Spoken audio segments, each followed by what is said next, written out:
안녕하세요. 변호사는 선하다 박선하 변호사입니다. 오늘은 지난 회에 이어서 재판 절차에 대해서 설명을 해드리도록 하겠습니다. 지난 시간에 말씀드렸듯이 이제 검사가 수사를 한 결과 피의자에게 혐의가 인정된다 이렇게 판단됐을 때 법원에 기소를 한다고 말씀을 드렸죠.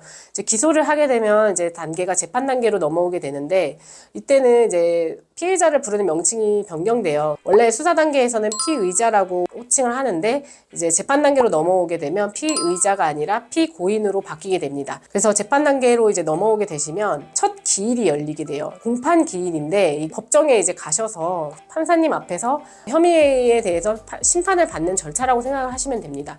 그 첫 기일에는 출석을 하셔야 재판이 진행이 될 수 있습니다. 첫 기일에 출석을 하시게 되면 일단은 검사 측에서 이 피고인에게 어떠한 혐의가 있다라는 내용의 공소사실을 이제 낭독하게 됩니다. 공소사실에 낭독을 하고 나면 피고인이 이제 범죄 혐의에 대해서 나는 인정합니다. 아니면 나는 인정할 수 없습니다. 이렇게 의견을 밝히는 절차가 있고요.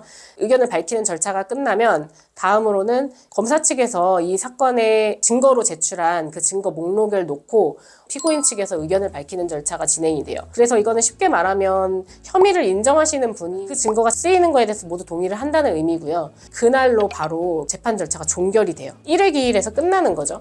그렇게 됐을 때 이제 검사 측에서 피고인에게 징역 몇 년 혹은 벌금 얼마의 형을 내려주시기 바랍니다. 이렇게 구형을 하게 되는 거예요. 그런 절차를 거치고 마지막으로 피고인이 최후의 변론, 마지막 진술을 할 수 있는 기회를 드리고요. 그렇게 되면 그 재판 절차가 종결됩니다.